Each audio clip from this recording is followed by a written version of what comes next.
Hello and welcome back.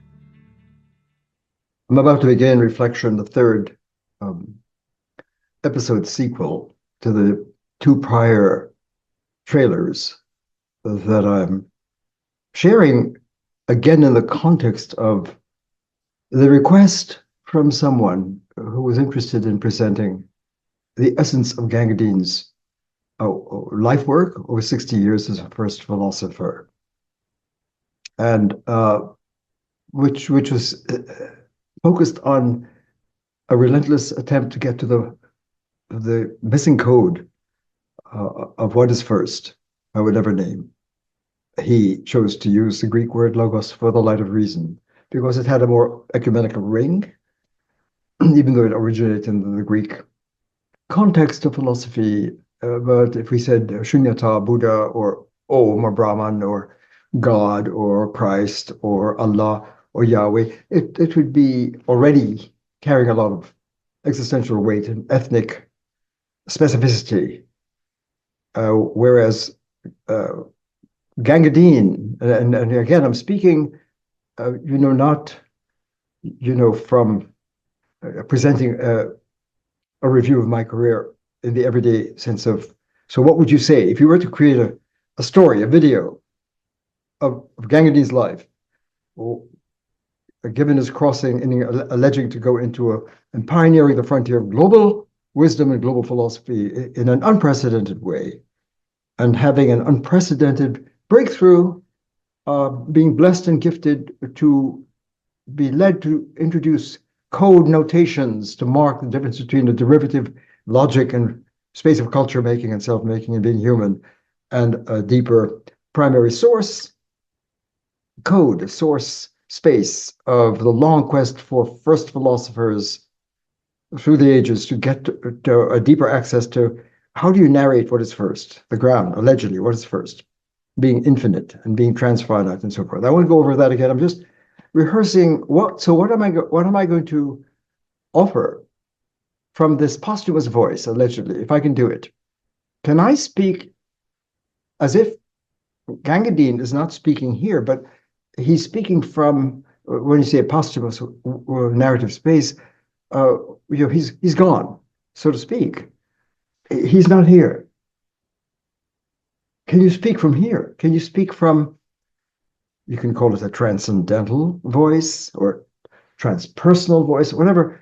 I don't want to go into that. I'm just trying to see, can whoever is going to be qualified and educated in the narrative power to present Gangadean's contribution of first philosophy by introducing the code notation, the red line, and the blue space, the double parentheses for the logos, missing logic, grammar, language, space, culture, form of life, what is first, and where humans are pretty well lodged in with these red markers in a derivative form of reason, experience making, world making, being human here or being human here, and so forth. So these are two profoundly different forms of literacy and rational intelligence, rational here and rational here.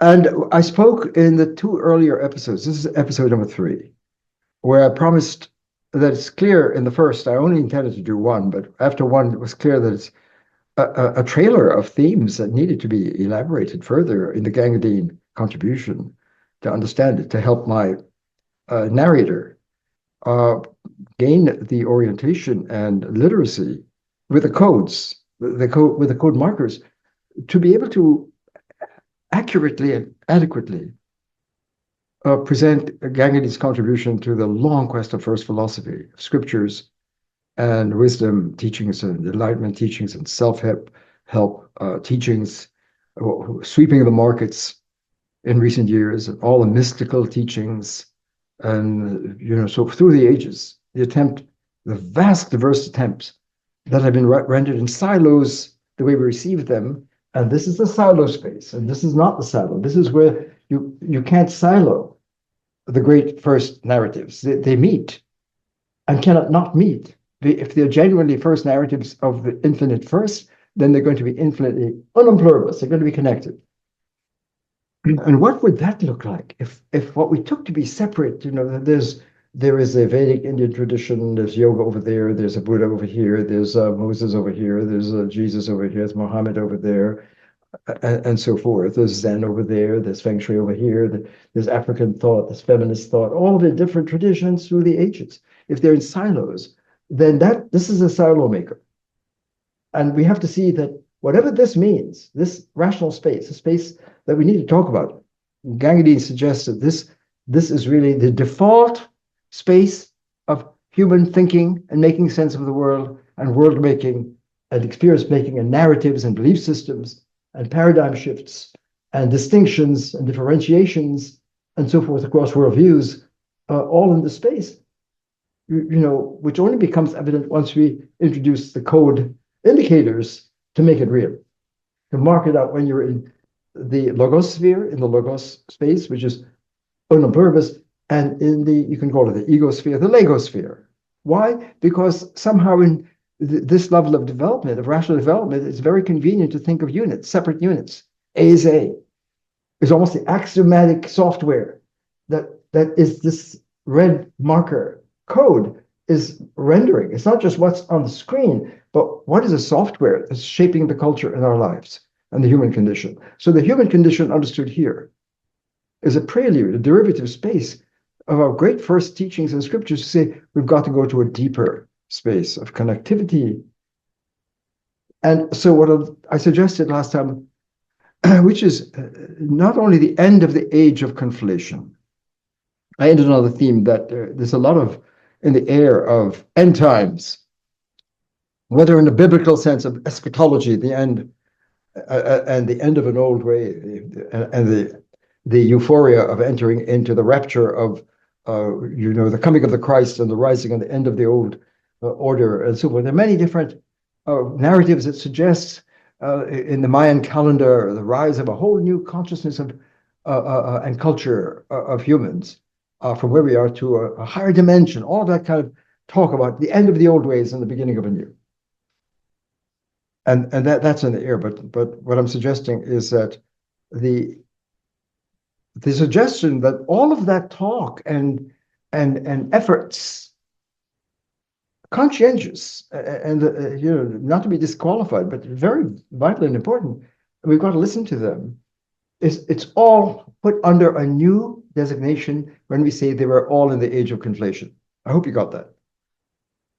Gangadean's bold suggestion, once the code differential is called out, and now we're seeing a hologram where the two codes and the relationship between them. This derivative code couldn't work without being embedded within the source code, the infinite source code of logos. So here, whatever name, nothing can be the space of being. Nothing can be without being. No language can be without the infinite word. If this is the space of the ground floor of the word, being, reason, truth, all of these words here. But what's going on in our journey to truth, our journey to being, existence, let's say, couldn't exist without being. If logos is a place of being, which is the infinite ground floor of reality, then nothing can be outside of being. So any form of narrative existence, any sense of I exist, and I'm a separate self-existing being, or I exist in relationship to the other even, because even the language relationship is going to be every word in this language, rational, emotional, experiential space is going to, when you mark the single strokes to mark that code, this code comes from that.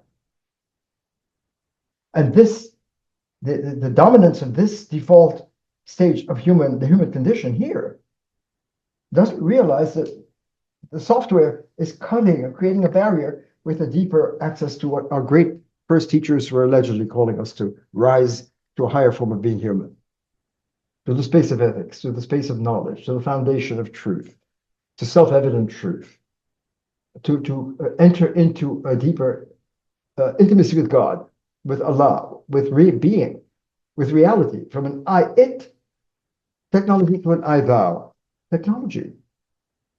And what I suggested So that everyone now is under the critique and the challenge to deal with the question of, have I been conflated? Have I, in my Christianity, in my science, in my physics, in my academic life, in my democracy, attempt at democracy, at my attempt to get to truth, in my attempt to get to real meaning and the meaning of life and the joie de vivre, and all of these deep quests through the ages, have I been conflated?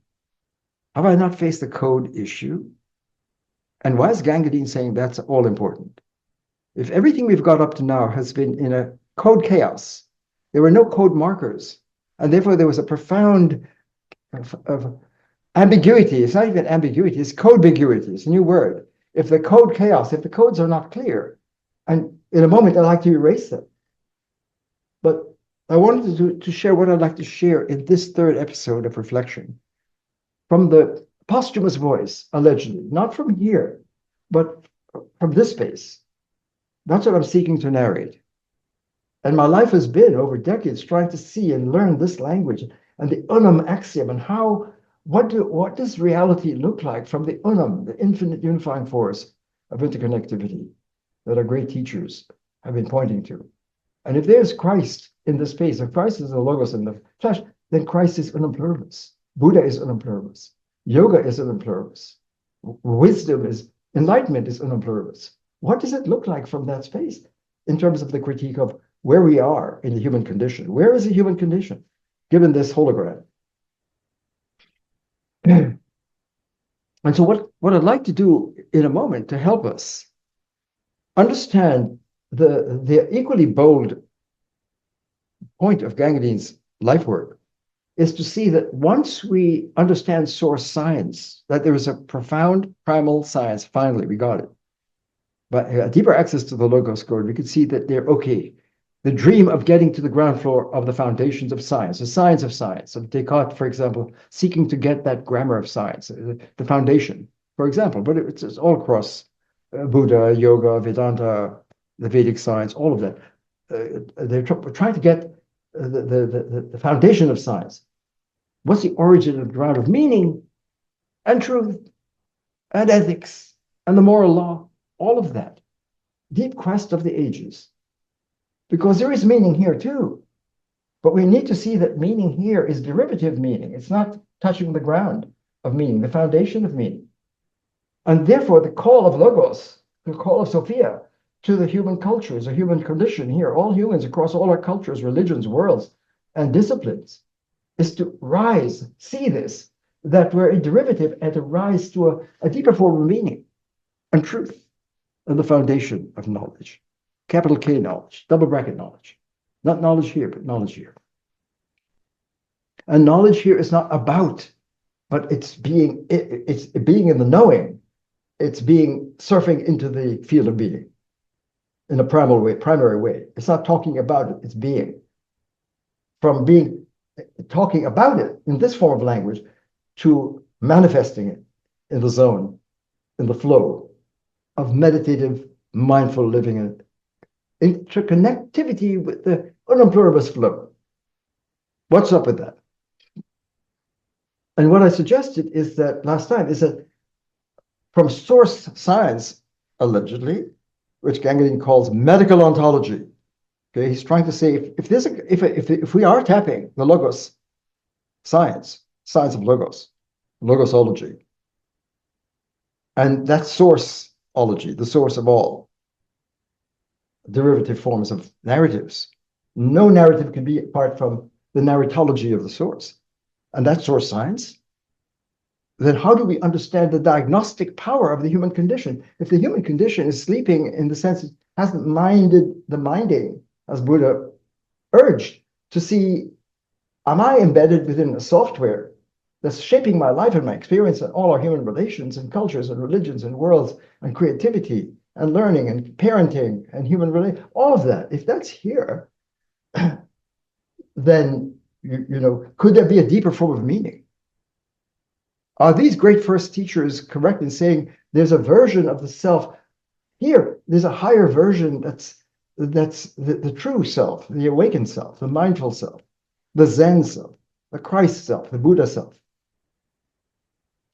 tapping the logos. Where are we? Is the human condition here, or is the human condition to be here?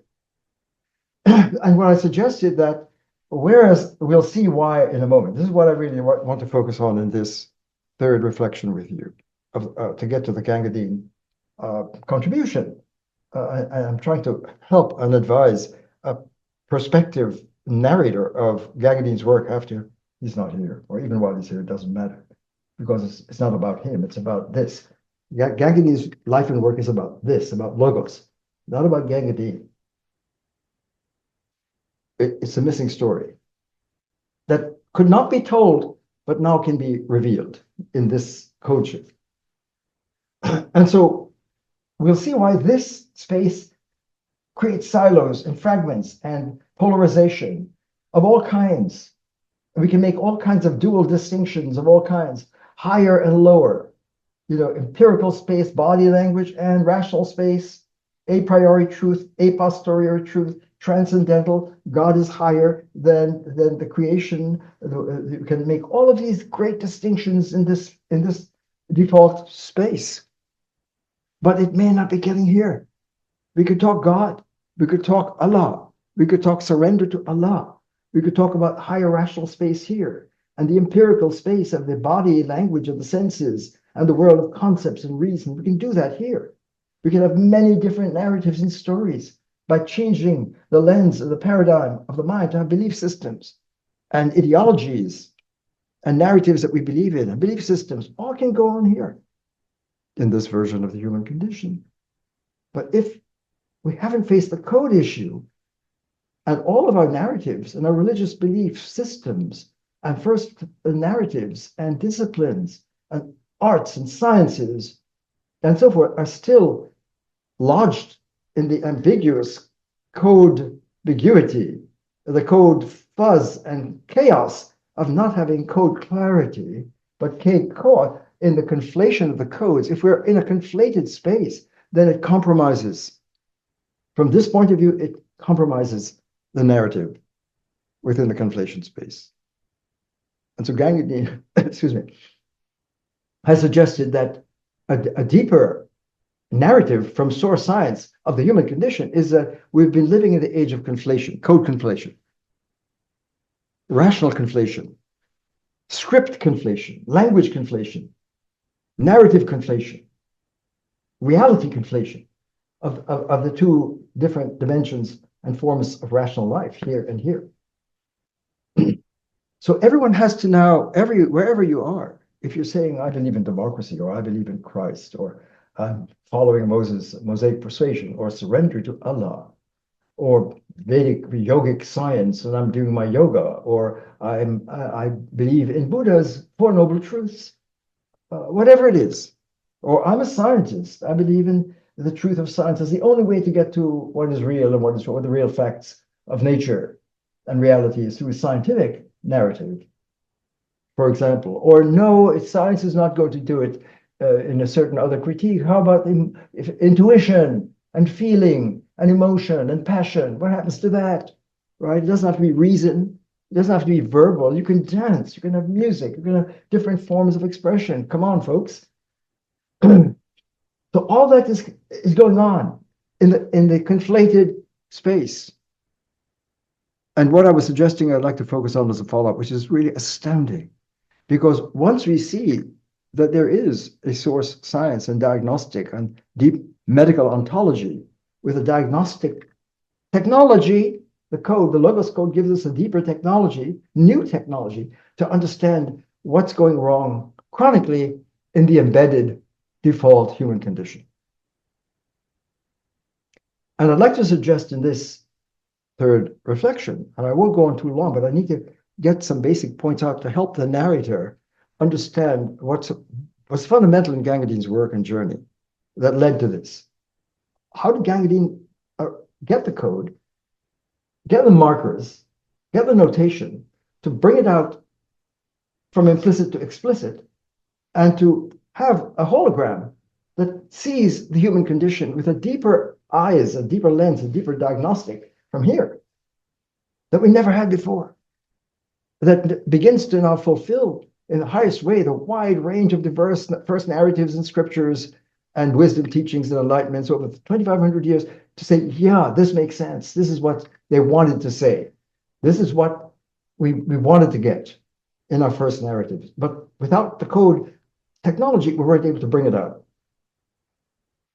And all of our attempts to do it in the conflated age remain hitting a wall, a ceiling, an invisible ceiling that only the code disclosure could open up and open space for access to presence, the portal to presence. The Logos code is a portal to presence if you have the password and the passcode. Without the code, we've been hitting the wall. But the code differential helps us to see the difference. That said, I was suggesting something that now is remarkable. What do you begin to see from source science and medical ontology? That in the human condition, insofar as it's lodged within a default code that fragments and polarizes and objectifies, we find a deeper understanding of the wide range of human dysfunctions and existential pathologies. That's new. Ontological pathologies. So even though within the richness of diverse diagnostic brilliance within the everyday culture as we have it, it's great. Brilliant minds, brilliant diagnostic going on in terms of diagnosing psychological dysfunction of all kinds and the use of psychotropic medication to address some of these. That all kinds of human ailments of addiction and objectification and racism and sexism and homophobia and xenophobia, dread of the other, and the battles of narratives, wars, cultural wars, colliding of religions and narratives and belief systems, the politics of that, and the breakdown of human relations and divorces and the dissolution of family relations because we don't have deep dialogue, a culture of dialogue, nonviolent dialogue. But we're in monologue, where we see the other through our lens and objectify the other. What I'm suggesting is that when we begin to see the medical ontology, we can say something that's outrageous, that this situation, this condition that we see here, culture and life and being human in this space, which is the default space, of being in conflation.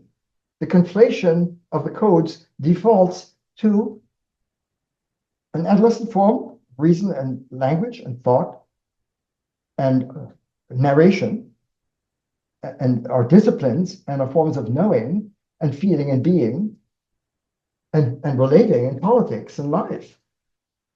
In the space, it's going to be inherently with a virus, a mind virus, a code virus.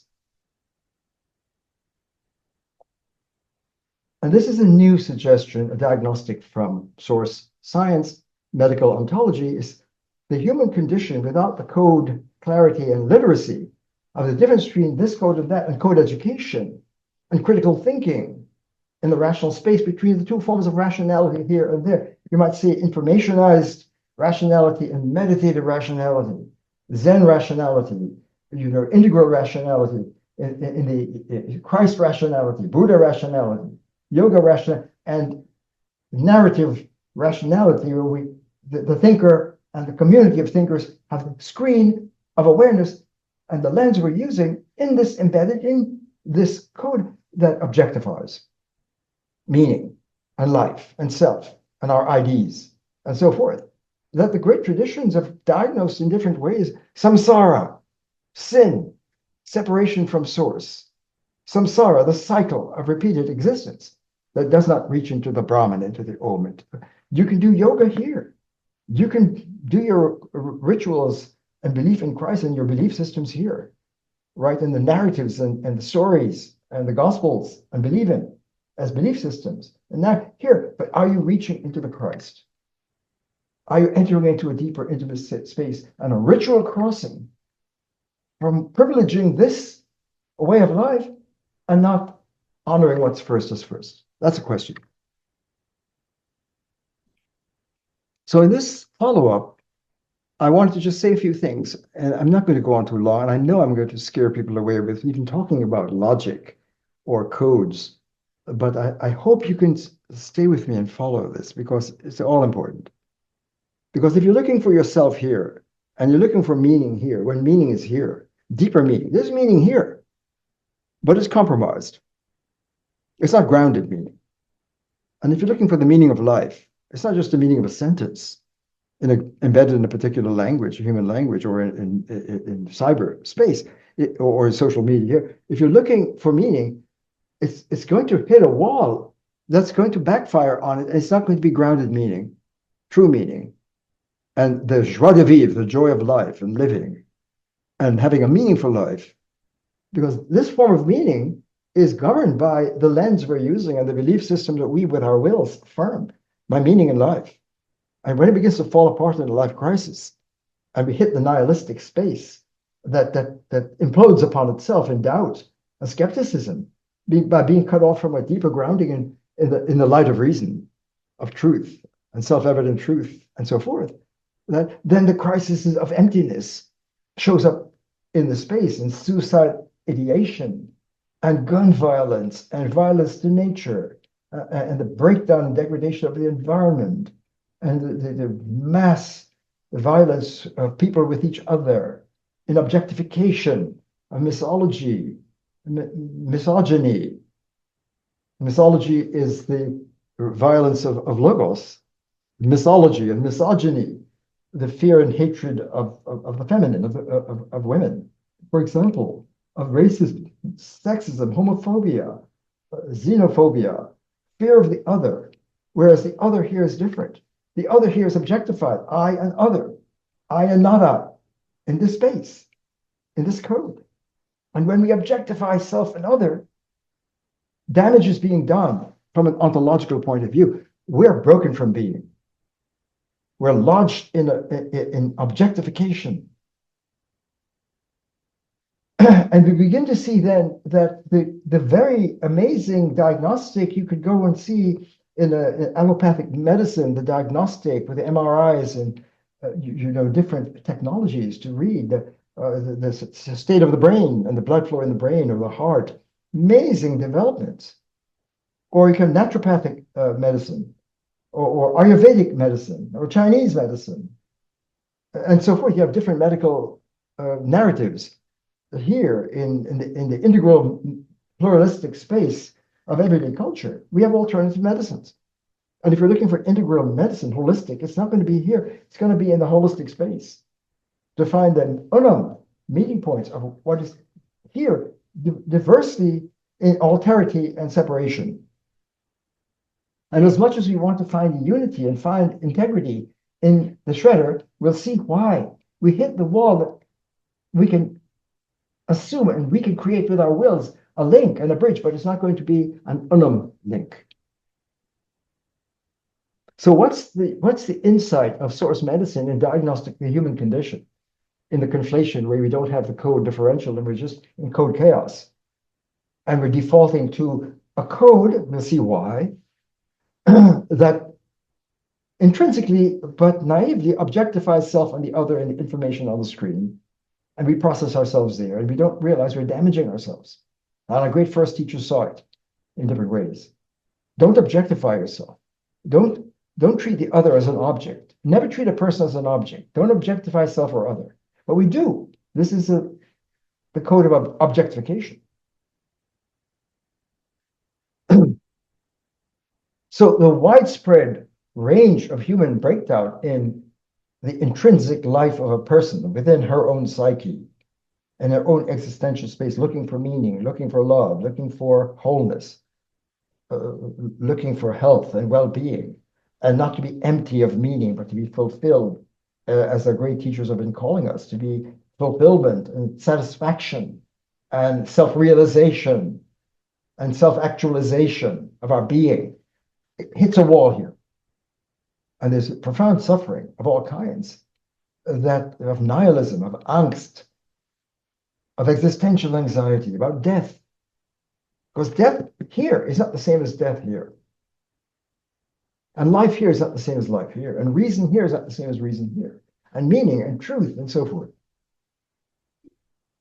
So what I'm suggesting in this third reflection to go deeper is, why did Gangadean allege that being immersed in the default code in the space and human condition of code conflation, the failure to have a code clarity and code education, and defaulting to a mind operating process of culture making, self making, life making, human relations, politics, all of it is going on. All the education, all the liberal arts, all our discipline is laboring under that space of reason and language and meaning and truth in these belief systems. Here, why would Gangadean suggest that human pathologies is not just a list from a psychological point of view and a medical, biological, chemical, biochemical diagnosis of pathology, or economic injustice, or nature, climate issues? There are all many different forms of breakdown and dysfunction, political battles and wars, and the clash of narratives and religions battling for dominance in the space and self-privileging in the space. So although we can look at locally in the silo places and see a silo list of different pathologies in different disciplines, which are brilliant, when you look at it from this point of view of source and the unum, when you stop the silo and there's a deeper look at, check out the human condition from the UnumPluribus lens of source medical ontology, the ontological, seeing that the software, the malware that dominates the human condition here is fragmenting and polarizing and breaking and trapped in a space that is dysfunctional in itself. The entire enterprise, the human condition, is malpractice. That's the point.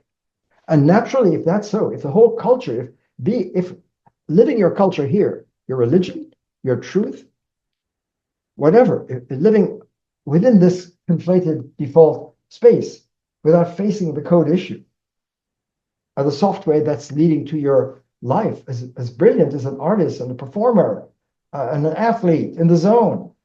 We're not bound by this. Our great minds and gifted people have been able to get outside of this and see something deeper. We did bring that up before. Why is that so? This came out in the first. Allow me to bring this back.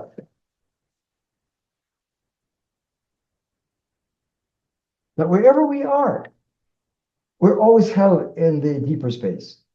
Whatever, once we see the deconflation, then you realize that this code is working and only possible, it could only work within the source code. And so every A is A. Every I has the other version is always working. And that's what was being suggested in this holographic moment, that of course we can get into the zone. This is very messy. If this is where the derivative space is, once the deconflation says, wait a minute, this is not self-sustaining and it's working in a deeper space. And everything here has a deeper narrative here. Every word here has a deeper word here. But the infinite force is always operative in sustaining whatever narrative space we're in. That's why we can have moments of going into the zone.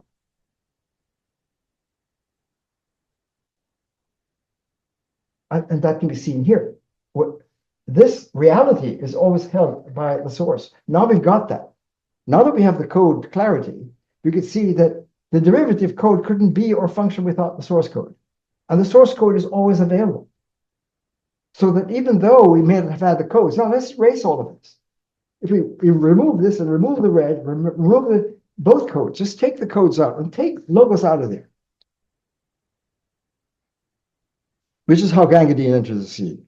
There were no code markers. And if we go there, we'll see something remarkable. And I don't mean this. I don't know. This is really messy. This is one of the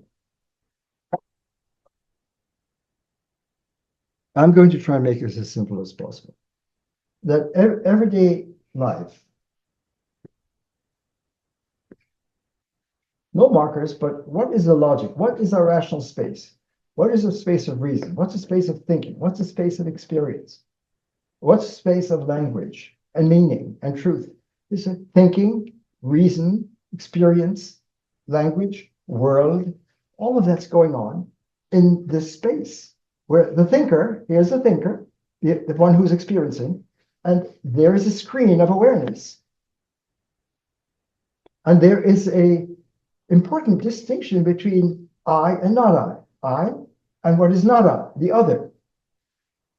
I and the other, the subject who is thinking and the object.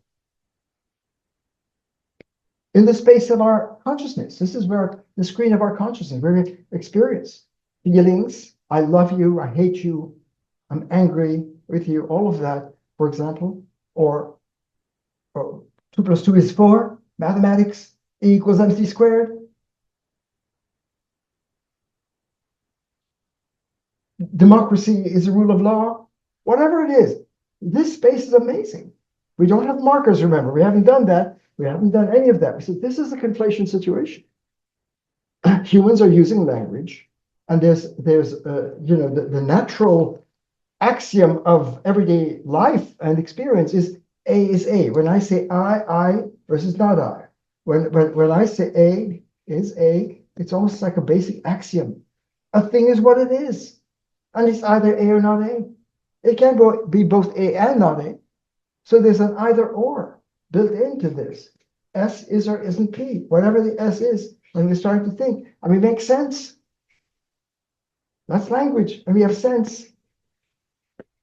Meaning, and if we have meaning in our language, and logic is the science of the logos, reason, and we know how to put terms together, units of meanings in logic. This is logic. There's a logic, code going on in our lives. And with Aristotle, for example, the birth of logic in the European tradition is that to think is to predicate. When we think, we join subjects and predicate disjoining. So S is P, sun is shining, door is closed. Socrates is not a sophist, or whatever. You can say is or isn't. But doors being closed is not yet a judgment. And this is extremely important. I'm giving some basic ABCs of everyday reason and logic and language. People live here, but we don't know what's the logic. Because you can say yes or no to a thought. Is it raining? Yes, it is. You make a judgment. You say yes to belief. People should know this. What is a belief? It's when you embrace and say yes and vote yes with your will, which is your rational power. You have a will, and you can say yes or no, and you can vote and adopt a story. I believe in Christ. I go to AA for my alcoholism. I say yes. I say no to so-and-so. And I have a community of believers, and not I alone. There can be a whole community of people sharing with their common will and conspiring to believe in Christianity in one form, or the many different sectarian versions and narratives, say of Christianity or Judaism, Reform and Orthodox and so forth, right? Or science, and we have different paradigms. You can change your paradigm here and change the narrative. So we can have paradigm shifts from a Copernican revolution in science, or from Newton to Einstein, changing the Newton lens from a Newton world, Einstein lens, so on. I'm going very fast, but I'm just giving a quick sense. Well, I didn't put any codes in here. And so what if we want to bring in God talk, right? God is higher. Here, God is infinite. This is finite. This is finite here. And God is infinite. Or this is the sensible world, and this is the rational world of mathematics. This is in space and time and changing, and this is eternal mathematics and truth. We can do all of that here. That is higher, this is lower. There's I and a not I. There's a one and the many. There's a P and the un-P. That's too is polar because it could be moving or unmoving. And you put them together and you can get something deeper. A mover is a kind of thing that can be moving or not moving. But when you put things together to make sense, numbers are not moving, they're non-moving. They're not motionless, they're beyond motion. I'm trying to show a very powerful point that this mind operating system, the binary, is binary all the way. The I and the not I, this. The S is or isn't P, to put it together. The P can be P or un-P, but they're in the same category. All colors, colored and colorless, are still colored. But there are things that are non-colored. Oh, like numbers are non-colored. So what kind of thing is it? So somehow we learn how to make sense and put things together and avoid nonsense. And we can have different belief systems. What is that? A narrative that this got very cluttered very soon. But I hope you follow the human condition without codes is involved in a logic that's very profound and very compelling. That a thing is what it is, and it's either or. And rationality, you can't have a contradiction. It's not P or not P. It's P or not P. It can be both P and not P. And we have all these laws and the identity logic. And then you have identity and difference, self and other. And the other can be objectified. And you have many different narratives competing in different worldviews. And one of the things Gangadean did in his journey was to say, how do worlds connect? This is very important. I'm obviously getting passionate about this. But if one is to tell the Gangadean story, it really began with discovering the different logics. Classical Aristotelian logic and modern mathematical logic, and you saw that logic was divided. And if logic is a science of reason and it's polarized, then how can reason be coherent? Reason is broken. If logic is alternative logics, that's where he started. And if worlds are different grammars of reality, and when you're in the materialistic world, it's not the same as idealistic world. When you're in the biblical world, it's not the same as the scientific world. So if worlds are worlds apart, how do you communicate? So worlds are scattered and broken and polar, without bridging, without no unknown.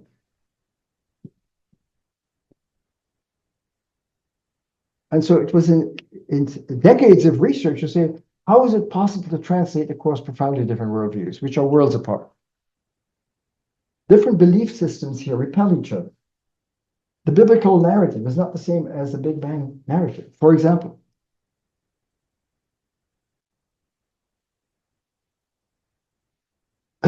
so I simply want to show how so much is happening in the everyday human condition without codes. And what brilliant attempts to really see there's something higher. There's rational knowledge and empirical knowledge, and what is a priori and what's a posteriori, and the transcendental and the immanent, the one and the many. Is it identity or is it difference? Modernism saying that there's a unity of knowledge. Postmodern know it's difference, it's diversity, it's alterity. And there's a deep quest to encounter the other, without objectifying her or him or the other world. So there's profound violence and breakdown of dialogue across our profound worlds. That was a research issue that Gangadean focused on for decades as the professor of global philosophy and global dialogue. And one of his meditations was to articulate in the early 90s the 7 stages of deep dialogue. That's one of his breakthroughs. The dialogue is not possible here in the monologue. This is monologue. The lens that we have, we see the world with our lens, and we don't know how to step back, dilate our lens, and open up. And that's where we start to go deeper into the logos space. So dialogue means dialogos, enter the logos. It means dialogos. It's not two worlds speaking, but tap the logos, dialogos. And so Gangadean's journey was to see if we can't understand how worlds apart in a multicultural society, in a multi-religious narratives, in profoundly diverse narratives, in many disciplinary languages and orientations in the liberal arts, if we can't find how those different siloed narratives can connect in transdisciplinary, interdisciplinary, and dialogue, interfaith dialogue, and so forth, how is it possible? And remember, Gangadean was the director of the Margaret Gus Center for Dialogue across religions and cultures and worlds, to bring worlds together in dialogue and celebrate diversity and explore unity. He was a Margaret Gus professor, just mentioning that. So here's the point. I'm going to wrap this up very soon, that right in this conflated space where we can make all of these distinctions and talk about God and the infinite in this space without having the codes to understand, wait a minute, Logos, or the infinite, or one nation under God, indivisible, is a deeper dimension. We need the code to get that. We need a code to understand how do we, if we're going to be a multicultural society and have the integrity of the other, but we objectify the other, then something is going on here that is both sublime, but also potentially evil, right here. Why? Because when we begin to see that all of this is going on, once we begin to see the code markers going on here and realize that, wait a minute, our great first narratives, we're not just trying to make a distinction in this space. Once we begin to see, wait a minute, we need a code to see this is a code here. And first wisdom is calling us to go to a deeper look. And that's where the code markers now begin to. And to see that all of this is always surrounded by the code. So let's leave this messy place. That feels good. So what the codation or the code brings out is that we are always situated, whoever we are, whatever our narrative, whatever our belief system. Now we've got this. Let me code it red.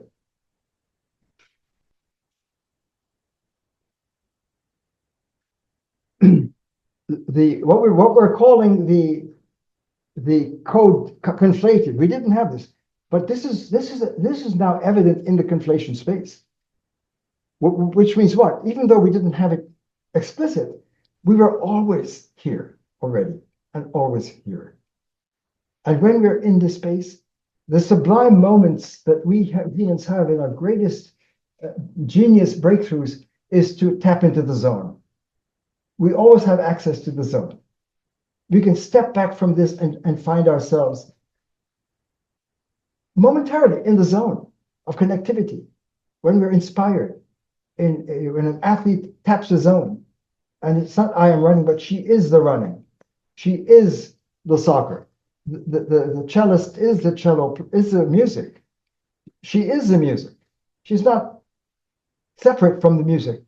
The musician and the music and the instrument are all connected when you're having a musical high moment. So that even though we have been in code chaos and conflation, still we need to understand that we were always already situated in the logosphere. And we always had access to it.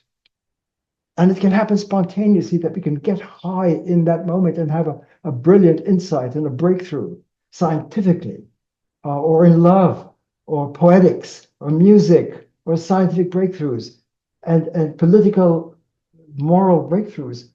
And so our highest sublime human nature is possible because we're already there.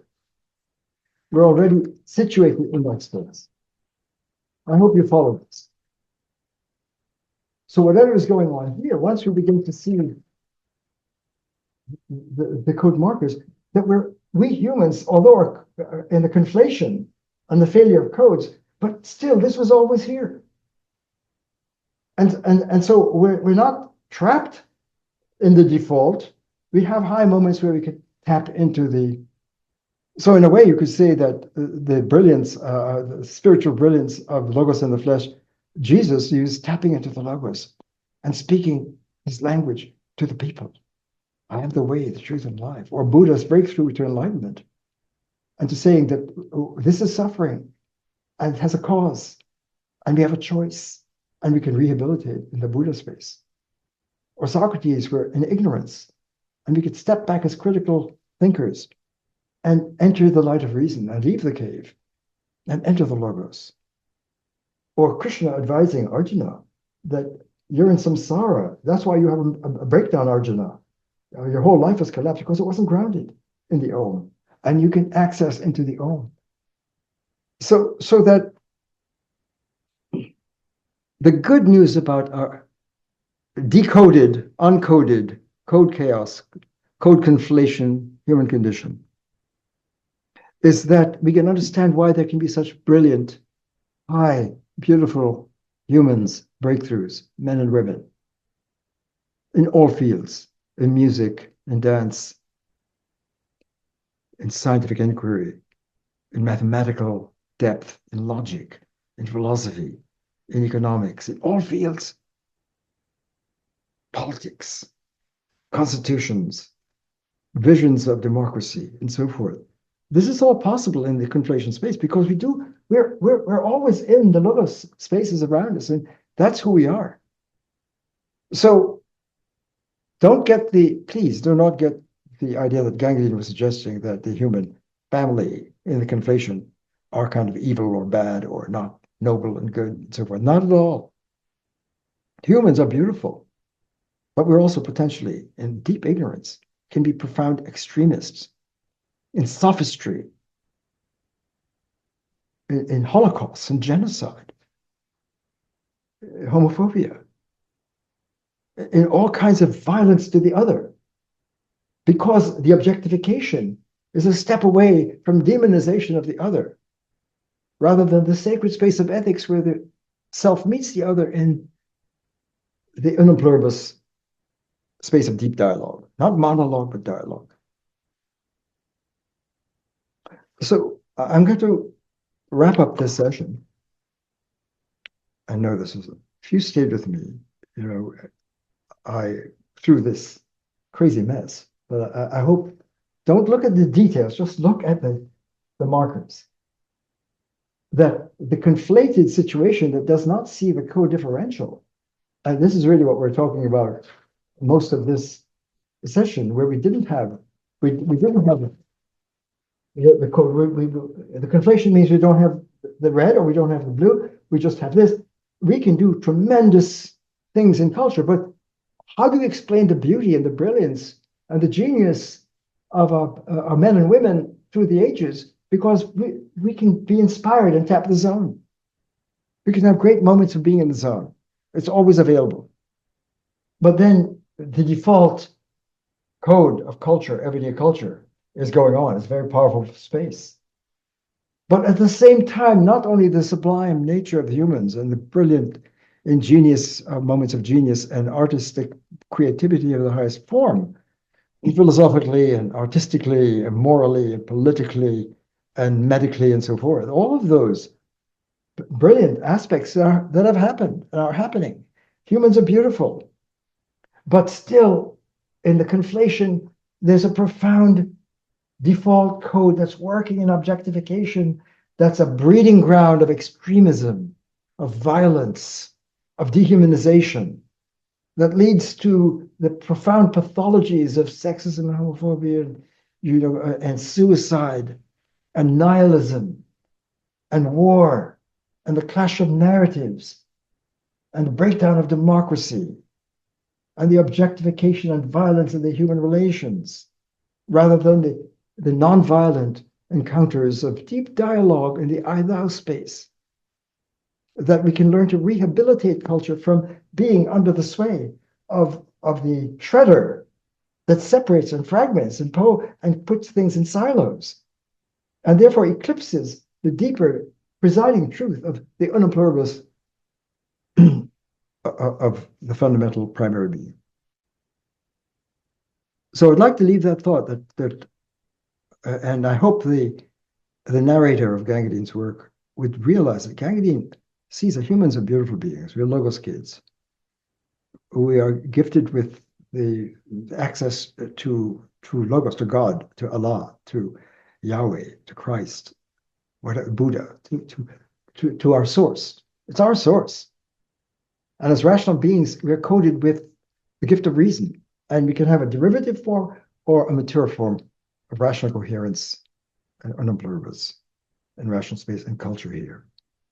So that the conflation condition of humanity is a breeding ground for brilliance.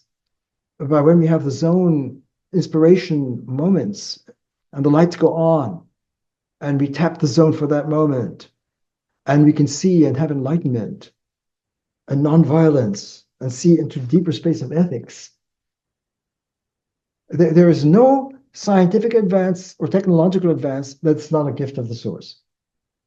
That's another bold thing to say. Even though I got E equals MC squared, I got it, or I got the light bulb, or I got the computer, I got the cyber code. We did it, I did it. I got the shift from the geocentric to the heliocentric, I did it. Or I got the vaccine. You know, we can take credit for it here, but the wisdom traditions understand you couldn't do anything without the source. So any gift we have is coming from life. You can't be without being.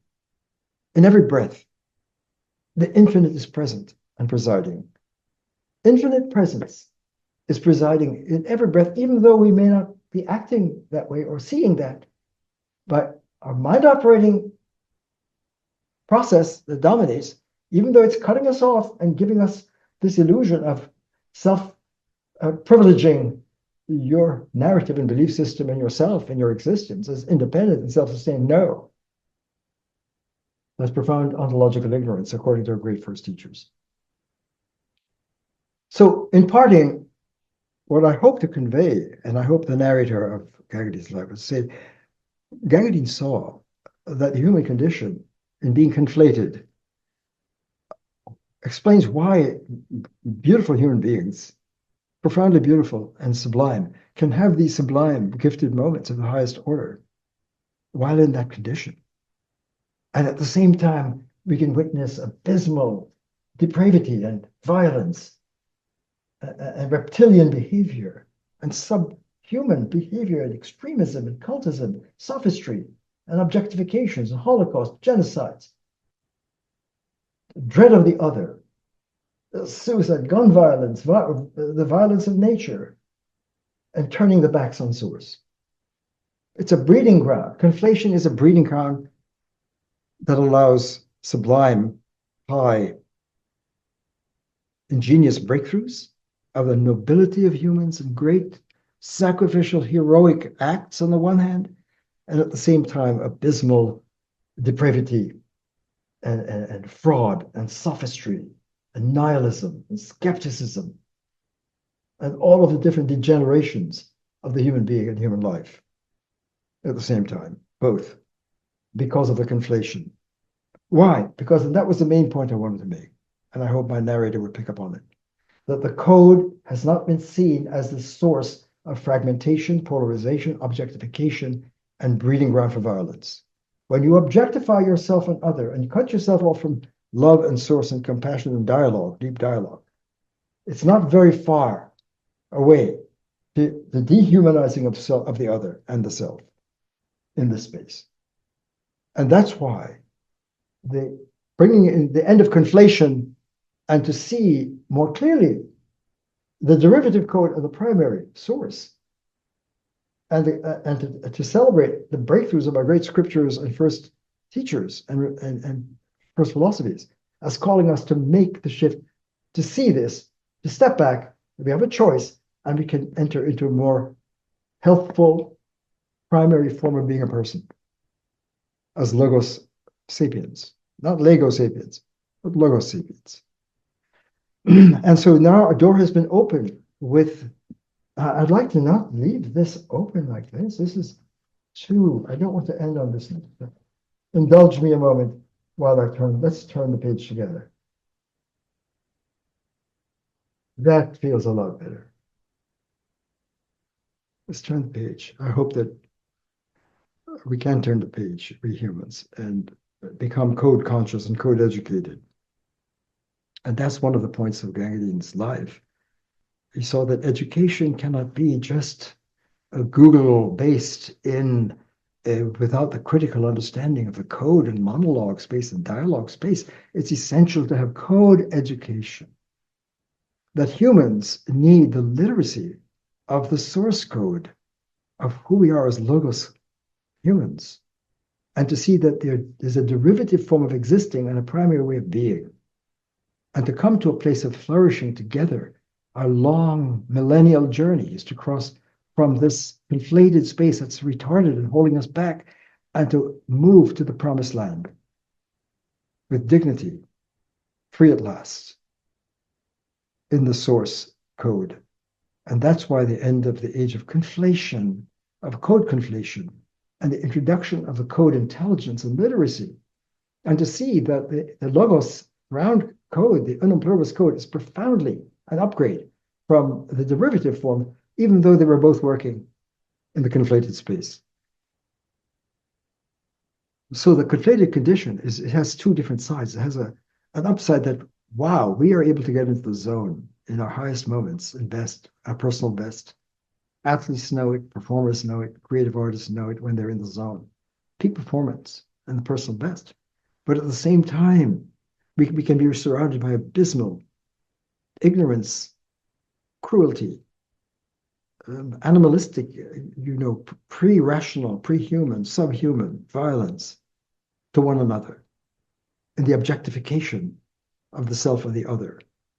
And so there can be abysmal evil from that ignorance, even in the midst of having the opportunity to have sublime, moral, aesthetic, high moments in the human condition at the same time. Both are true in the conflation. But to end the deep entrenchment in violence of all kinds, and pathologies, and human dysfunctions, and suffering, our great first teachers are saying we've got to see this and rise, and that's where the end of conflation, the end of the conflated human condition, and the opening up of code intelligence, and the possibilities now to tap the latent power of our great first scriptures and teachers. It was latent, it was dormant. Conflation stifled, and the siloing stifled, releasing the medical powers, transformative, liberating powers of source wisdom and enlightenment and scriptures in entering into the logosphere. Thank you I hope I wasn't overbearing. I know I was. In terms of all of these markings, please forget the marking. I hope that, in Gangadean's story, that it's not a cluttered space, but a very simple, powerful understanding of the journey from derivative into the source. And that's the space of becoming a full human, and the end of violence, and the end of human ontological suffering, and the moving of the causes of pathologies and extremism and breakdown and ignorance and violence, and to enter into peace and liberation and freedom. Thanks for listening. And in the next episode, I feel I'd like to go deeper into a phase of helping you and the narrator of Gangadean's story experience his journey over 60 years through the centuries of these great first teachings unfolding over 2,500 years across the planet. I'd like to take you on a quick trailer and journey to see, because if you could see that, take away the silos that blocks and puts them into different places. No, that's an effect of the derivative code. There's a silo maker. That's over with the source, UnumPluribus. But if you could see the Unum journey of a great wisdom first teachers across the planet for 2,500 years, it is astounding. You cannot but say we've got to find a way to introduce a code. It's tragic not to find a way to narrate a notation to help humans see the code shift and to tap the medicine of our great first teachings and scriptures that has been latent and suppressed and repressed by the default objectifying software of the human condition in the conflation. With the end of conflation, we can finally see the frontier of access to presence and the blossoming of our true nature as human beings. Thank you for going with me to the end of this.